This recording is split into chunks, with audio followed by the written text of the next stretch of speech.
Here we go. $100 each for us to spend at William Hill. We've each gone through the process of putting together a betting card.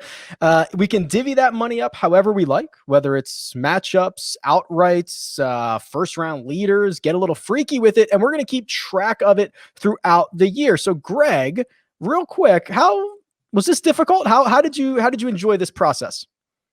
I did enjoy the process because one, it's a great idea because it really opens up the card. It opens up your strategies. So now we can kind of see how everybody's going to attack what we have off, what William Hill offers to us. So we have that opportunity in front of us. And I think as a concept, it opens up a lot. I think Coach will have some different strategies than Kyle and myself and Rick, of course. Fascinated to see what kind of strategies you bring to the table here.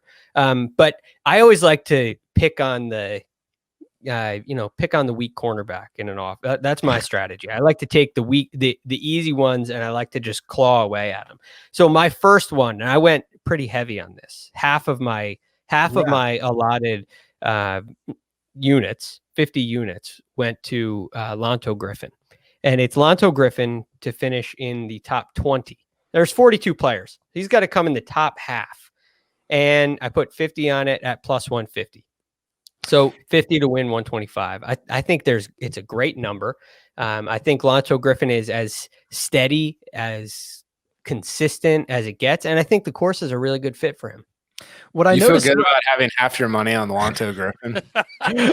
That's exactly what I was just thinking. I think I've been guilty of that before, so I can't speak too much on this, Greg. I'm all in. Oh, you got it. Lonto's he is better than he's in this strange place where the perception of Lonto Griffin and his real ability and his real performance, there's a little bit of a difference there. Yes, and he sits in the positive side of it. So in a DFS perspective, in a top 20 type of perspective, I love Lonto Griffin. Am I going to bet him to win? Not very often.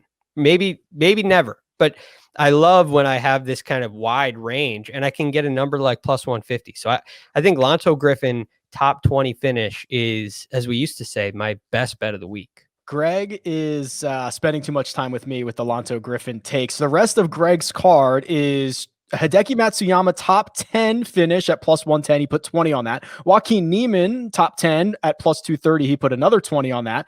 Also, he spent $110. So this isn't wow. Justin, he's got you can't do right? math. You can't do math. He's got Justin Thomas and Bryson DeChambeau. Oh, I think I did an incorrect bet. I think Joaquin Niemann was supposed to be 10 as well.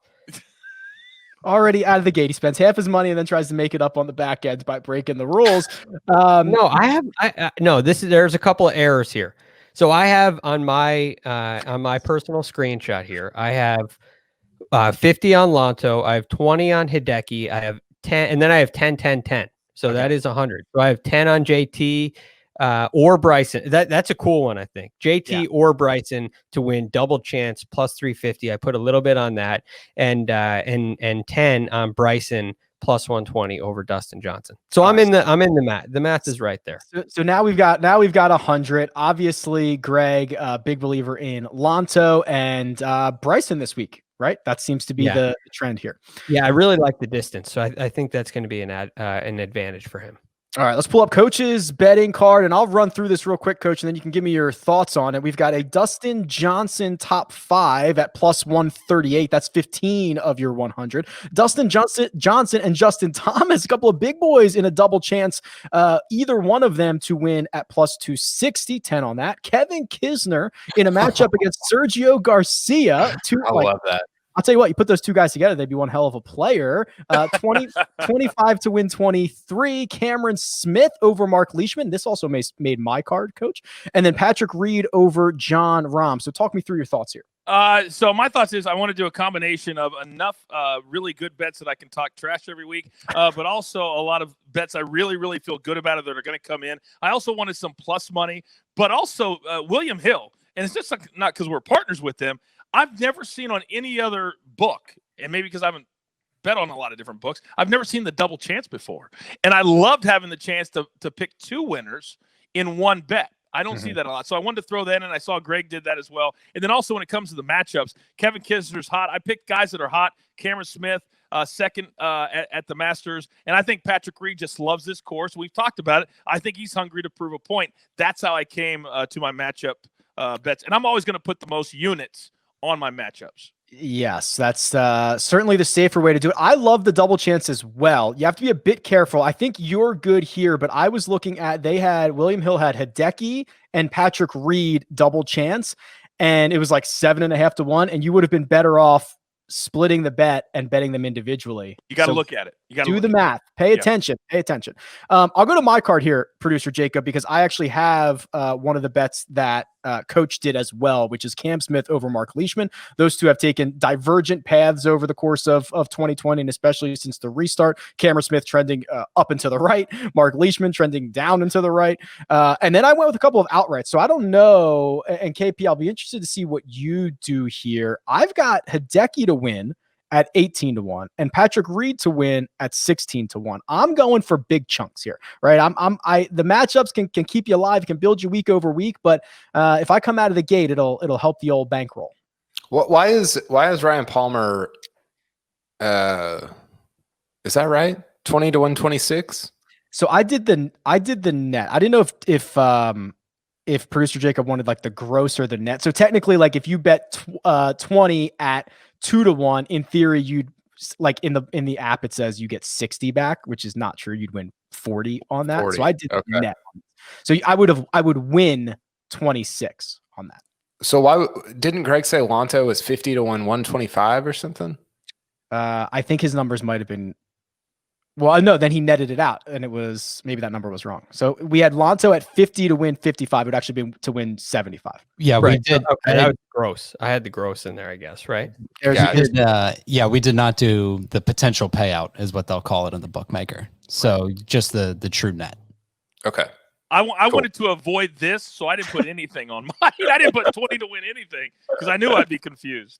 I looked and saw what everybody else was rolling with when I threw it in there. But so I went with I love the Morikawa one. Okay.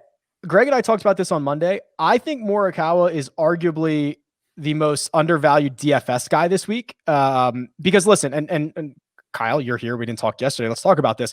No one has any recent form, right? 3.5 weeks, no professional competitive tournaments. We have no idea what these guys have been doing. If we start looking at long-term form, Morikawa is the most undervalued guy, like in the field, whether it's outright numbers, whether it's fantasy, because people are looking at more recently. But if you give him 3.5 weeks to go out to Summit Club and grind some irons, I think he's going to be okay. I think we know what DJ's not been doing. I'm certain DJ has not been grinding. So there's my card, Kyle. Let's go to your card, and I've got it up right here. For everybody else in the field, you're right. We don't know. I got carried away. Yeah. You placed the most here. So I'm just going to read the first 4. We'll talk through those. Xander Schauffele, top 5 at 2 to 1, 15 on that. Victor Hovland plus 220. And this is a 3-ball, I believe, with Bryson DeChambeau and Patrick Cantlay. And then Hideki in a 3-ball with DJ and Rahm. So let's talk about those first. Yeah, Hideki's got a great history here, right? I know you saw that when you were doing your research. Hovland was hard for me because you're right. There's not, like, nobody's played recently. He did win most recently, but I also bet against him later on in the card. So I don't know. I don't know what I'm doing here. You give Kyle $100 and he goes crazy on William Hill. The rest of the card looks like Scotty Scheffler in a 3-ball versus Kevin Na and Mac Hughes. I like that a lot. That's plus 115. Joaquin Niemann over Daniel Berger. We've got a lot of Patrick Reed love this week. You've got him over John Rahm.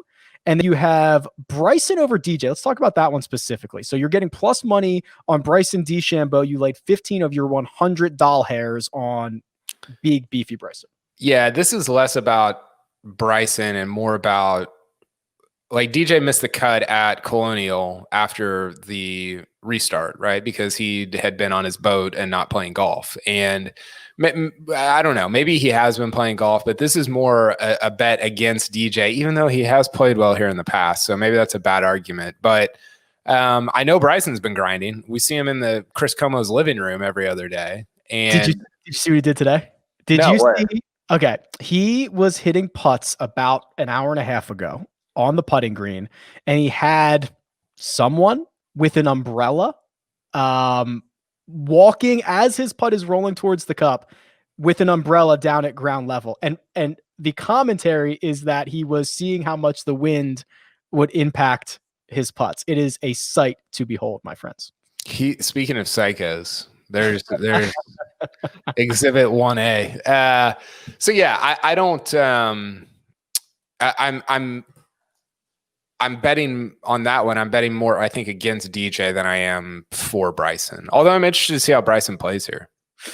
Kyle rounds out his card with Tony Finau over Victor Hovland. We will here it is. Here's the Bryson stuff. Watch this. He hits a putt. Guy walks with it. This is insane. You've got to be kidding me. Right? That is, I couldn't figure out what he was doing. I turned the sound on. They're guessing that he's doing it to see how the wind, Greg, like what, this is a lot. So the only thing I can imagine is they're putting into the wind and they want to get into a vacuum, more or less. So they're going to compare what happens in without the umbrella to what happens with that umbrella blocking some of the wind, and they'll see what kind of speed difference it is. Because Bryson's a guy who paces off every putt. He knows how far. I mean, he's the human shot link, right? He knows exactly how far each putt is, and he uses that to calculate his speed control. Okay. So I don't want to get down a Bryson. I don't want to get down a Bryson weather hole here. But then if he's trying to walk it off, he's gonna have to know what the mile per hour on the wind is when he gets like. So is he carrying like he can't carry some type of device? Is he just gonna guess it's 10 miles? Yeah, I imagine he guesstimates. Maybe that would be my only guess. Because at some look, who knows? I'm not on his level. Real quick, since we're on Bryson, did everybody see the soundbite? He already had the soundbite of the year when he was practicing in that PGA Tour sound where he says, I love to fail. I don't learn anything from succeeding except that I can succeed, but I love to fail. And I would say I call BS on that. Every time he fails, he yells at somebody. The camera guy, caddy, fans. And I just think he just says stuff that comes to his head, not really thinking about what he actually says or does or what it's going to look like. Interesting. I'll say one thing on that, Coach. I think he's an emotional guy. So I think when you see like what the meltdown that happened at the Open Championship a couple years ago, right? These are emotions that happen in the moment, but it's passion.